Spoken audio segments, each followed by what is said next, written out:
Fire brigade की गाड़ी जाए वकूआ के नजदीक होने के बावजूद नहीं पहुंच सकी। एक मुनज्जम गिरोह दस्ताने पहनकर फास्फोरस और कटर पकड़कर दुकानों को आग लगाता रहा। इसी हवाले से मजीद बात करेंगे। इस वक्त हमारे साथ मौजूद हैं सिटी नाजिम कराची मुस्तफा कमाल। मुस्तफा कमाल साहब, बहुत शुक्रिया, आपने वक्त निकाला दुनिया न्यूज से बात करने के लिए। ये बात आपने भी बताई और ये बात हमने फुटेज के जरिए भी देखी। ये बात वाज़ेह है कि जाए हादसा पर 2 मिनट और 30 सेकंड के अंदर अंदर फायर ब्रिगेड की गाड़ियां पहुंच गई।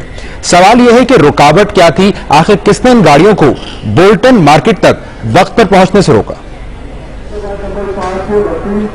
देखिए जी, सबसे पहले तो मैं आपको ये बताऊं कि आप ये जो फुटेज दिखा रहे हैं या देख रहे हैं, मैं इस वक्त चूंकि स्क्रीन के सामने नहीं हूं, लेकिन ये आपने जो भी सारी चीजें बताई ये हमारी ही जो है वो रिलीज की हुई फुटेज है। और ये हमारी रिलीज की हुई फुटेज है, हमारे कमांड एंड कंट्रोल से, जो कि हमने निश्तर पार्क से लेकर टावर तक को जो है वो कवर किया हुआ है। जब हमारे पास यहाँ पर निश्तर पार्क में बॉम्बिंग हुई थी, सानिया हुआ था, ये काम दरअसल जो है वो लॉ एनफोर्समेंट एजेंसीज का और पुलिस का है। ये command and control room banana, security मेरे अंडर में नहीं है।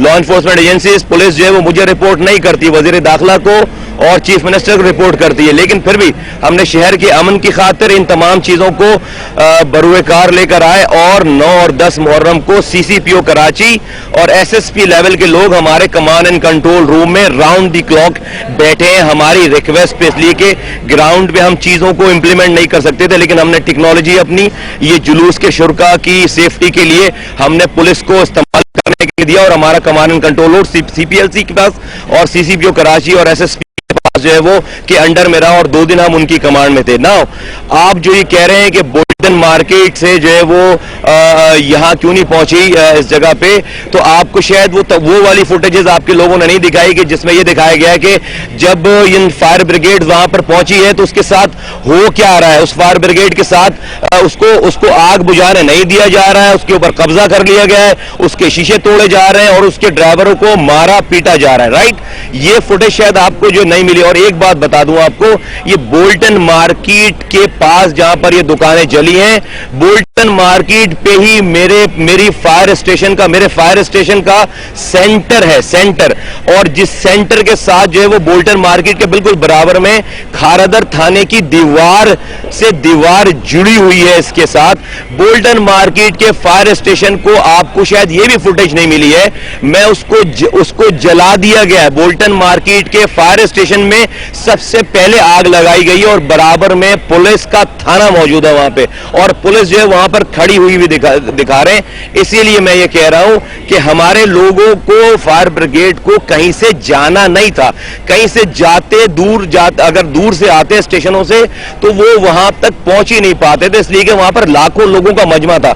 हम तो हर साल अपनी फायर ब्रिगेड की टीम, अपनी रेस्क्यू सर्विस की टीम हम डिप्लॉयड करते हैं, उसी जुलूस के रास्ते में डिप्लॉयड करते हैं। जब ही पहले धमाके के 3 मिनट 32 सेकंड के बाद पहली फायर ब्रिगेड वहां पर पहुंचती है, इसी वजह से पहुंचती है कि वो वहां पर डिप्लॉयड थी। अगर उसे कहीं से दूर से आना होता तो वो नहीं पहुंचती वहां पर। नंबर 2, आपको शायद ये भी दिखाइए, बताइए कि जो सिटी गवर्नमेंट सिविक सेंटर, जो सिटी गवर्नमेंट का हेड ऑफिस है, सिटी गवर्नमेंट का जो हेड ऑफिस है, जो कि केएमसी बिल्डिंग कहलाती है, जो कि जहां पर काउंसिल है, वहां पर 17 फ्यूमिगेशन मशीन खड़ी हुई थी हमारी गाड़ियों के साथ, उसको जला दिया गया।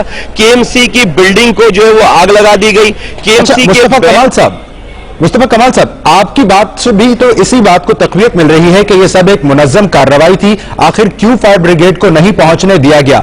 ये बात हम जानते हैं कि लॉ एनफोर्सिंग एजेंसीज आपके तहत नहीं है, मातहत नहीं है, लेकिन आपको इस यकीनन इत्तलात होंगी, आपको बताया गया होगा कि आखिर जब ये सब कुछ हो रहा था, ये तमाम एजेंसीज लॉ एनफोर्सिंग थी कहां पर? क्यों इन लोगों को रोका नहीं गया?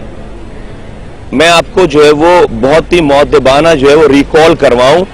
जनाब वजीर दाखिला जो सिंध है, उनकी जो स्टेटमेंट आई है कल, और उनका जो एक पॉलिसी स्टेटमेंट आई है, उसको मैं रिकॉल करा दूं कि उन्होंने खुद ये बयान दे दिया है कि 2 घंटे से 2.5 घंटे तक पुलिस और रेंजर्स को कार्रवाई नहीं करने दी गई। ये एक उनकी स्ट्रेटेजी का हिस्सा था। उनका ये ख्याल है कि अगर पुलिस कार्रवाई करती, रेंजर्स कार्रवाई करती, तो ये मजमा जो है वो और बिफर जाता और ये मजमा जो और ज्यादा नुकसानात होते। ये पुलिस की स्ट्रेटेजी रही। अब जब अब अंदाजा लगाएं कि जहां पर पुलिस, मेरे पास फुटेजेस हैं जहां पर पुलिस जो है वो ब्लास्ट के 7 मिनट के बाद जो है वो जाए वकू से जा रही है, वापस जा रही है, मोबाइलें भर भर कर जो है वो वहां से वापस जा रहे हैं। तो जहां पर पुलिस और रेंजर्स मौजूद नहीं हो, जहां पर पुलिस और रेंजर्स ने इलाका खाली कर दिया हो और ये पूरा एरिया जो है वो लूट मार और जलाओ घेराव करने वालों के हैंडओवर कर लिया गया हो, और पुलिस जिसको अपनी कामयाबी बता रही है कि ये हम उनकी कामयाबी है, उनकी स्ट्रेटेजिक पॉलिसी थी, वहां पर निहत्ते फायर ब्रिगेड वाले जब पहुंचे हैं तो उनको जो है वो आग बुझाने के लिए उनको मारा पीटा गया है, उनकी गाड़ियों को नुकसान पहुंचाया गया और उनकी गाड़ियों पे कब्जा कर लिया गया। मेरे पास फुटेजेस मौजूद हैं जिसपे उनको वहां पर आग लगाने वालों ने आग बुझाने नहीं दिया है। तो वहां पर डेफिनेटली हमारे पास फायर ब्रिगेड वालों के पास कोई गने नहीं होती या कोई उसके पास कोई ऐसा स्टाफ नहीं होता जो एक तरफ तो आग बुझाए, दूसरी तरफ फायरिंग करे और जो है वो लोगों को मुंतशिर करे। तो ये वजूहात है द मोमेंट, और हम वहीं खड़े रहे। मैं खुद भी वहां, आपको पता है डीसीओ कराची और की गाड़ी इसी स्पॉट पे जलाई गई है। डीसीओ कराची की लैंड क्रूजर इधर जल रही है। दैट मींस व्हाट कि हम वहां पर मौजूद थे तो हमारी गाड़ी जल रही है ना वहां पे। और केएमसी बिल्डिंग को, हमारी अपने हेड ऑफिस को आग लगी हुई है, तो हम तो अपने हेड ऑफिस को आग बुझाने के लिए तो जाते हैं। मुस्तफा कमाल साहब, इन सारी बातों को मद्देनजर रखते हुए जब यह कहा जाता है कि ये तमाम कार्रवाई एक मुनज्जम कार्रवाई मालूम होती है जिसका गालिबन मकसद यह था कि बोल्टन मार्केट को खाली कराया जाए, तो क्या यह गलत कहा जाता है? सर, आपके पास मुझे बड़ा वैसे अफसोस है इस बात का कि इस मुल्क में इतने सानियात होते हैं, कहीं पे कॉन्स्पिरेसी थ्योरी नहीं इस्तेमाल की जाती। ये कराची के लोग ही बहुत ही उल्लू के पट्टे हैं कि जिनकी मौत के बाद भी ये कॉन्स्पिरेसी थ्योरी इख्तियार की जाती है कि हम अपनी मार्केटों में अपने हाथ से आग लगाएंगे और उसको नहीं जलने देंगे इसलिए कि उसको खाली कराना थी। लानत है पाकिस्तान के तमाम उन रहनुमाओं पे, लानत भेजता हूं मैं तमाम उन पॉलिटिकल पार्टीज के ऊपर जो ये इल्जामात लगा रहे हैं, उनके लिए मैं से भी, और जो मीडिया वाले भी अगर ये इल्जामात लगा रहे हैं। अगर हमें खाली करानी होती तो हमारे पास और बहुत सारे तरीके थे। अपनी मार्केटों में अपनी हब को, बिजनेस हब को आग लगाएंगे, हम उसको नहीं बुझाएंगे।